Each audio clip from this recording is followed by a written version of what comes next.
with Dr. Leo Bernard, a special parent at SSVM World School, who has conducted a session on bone health for students of grades 9 to 12 at SSVM World School, SSVM School of Excellence, Reed's Rue Continuum, about osteoporosis.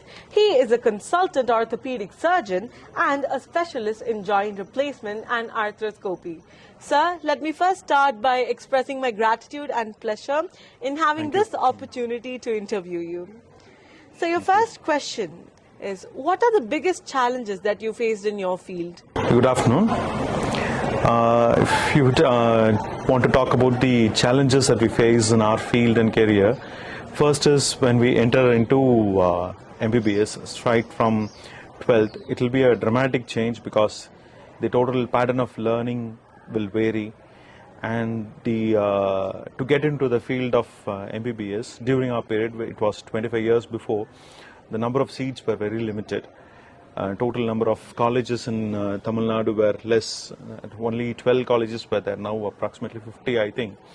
And the number of MBBS seats were also less, so the competition was very tough, and we had to take into consideration both the 12th marks and also the entrance test. Now it's only the NEET exam, it's a single test, so at that time we had to put in a lot of efforts, and only 2 to 3 from each class will get into MBBS, and approximately 100 seats per college, 1,100 students used to get into it. Now the number of seats have increased, and the cutoff has changed a lot, so the children can easily get into NEET and pass through and get into MBBS, but still they have to go through this competition of NEET, which is an all India exam, and special coaching are also being conducted. We didn't have much of coaching in the initial period because it's mostly based on our 12th and the entrance test. When it comes into orthopedics, again it is an entrance exam. It's an all India level exam, plus a state level exam is also there. And number of orthopedic seats were also less when we were taking. Now the number of colleges have increased, PG seats have increased, and we get more number of seats. Is little bit easy when compared to the previous times. But throughout our career, we have to study a little bit more when compared to the normal other courses to get into this field of medicine. I did my MS Ortho from Baroda. At that time, the language was a big barrier because what we studied was second language was Tamil. But when we enter into Gujarat, it's purely Hindi and Gujarati. It's very difficult to converse with the patient and converse with our seniors and other people to get into what it at least took 6 months for us to come back to a normalcy, to understand and converse with the patient.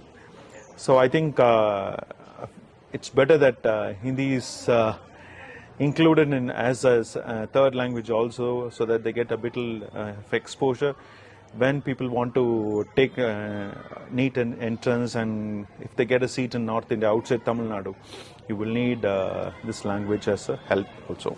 That must be really great, sir, to overcome all those challenges and come to such a high post.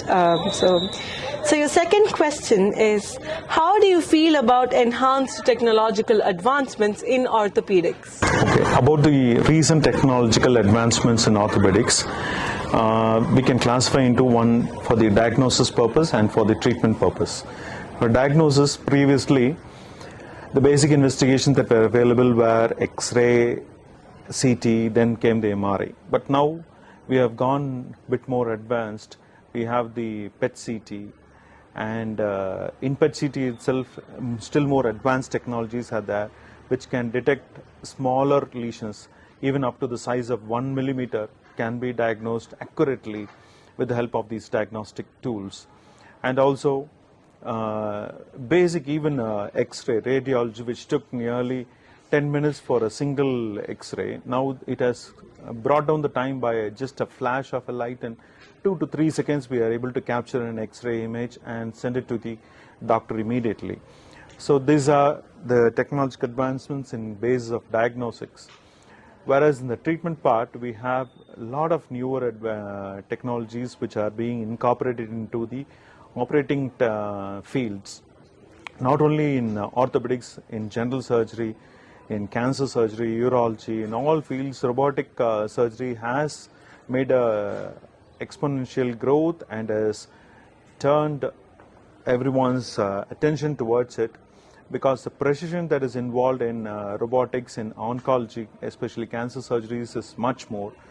But in robotics, primarily we have a knee replacement, and that's a real boon for the present generation.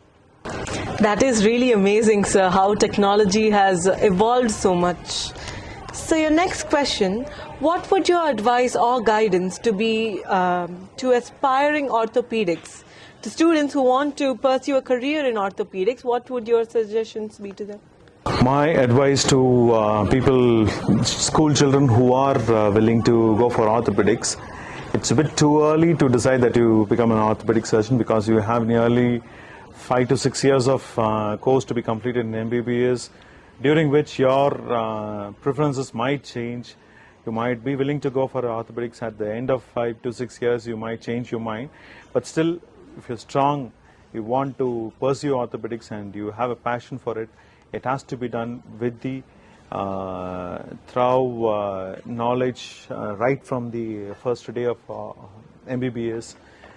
Start focusing on your clinical subjects more, on surgical dissection. The first day starts with anatomical dissection, so you have to be strong in the dissection parts. Then only when we operate on live patients in orthopedics, it will be very useful.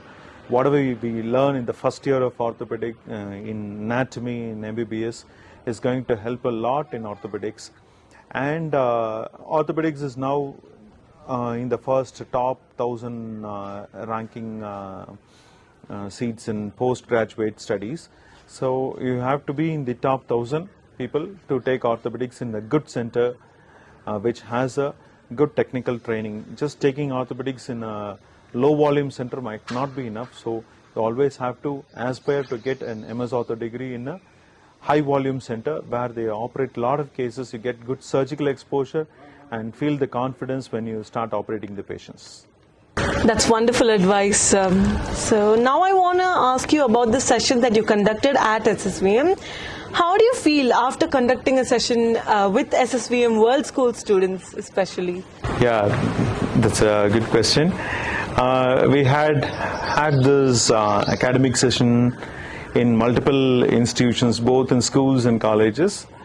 But overall, I feel that in SSVM, we had a very good interaction with both the students, and we had it here and also in Metropolitan, also with the staff members also.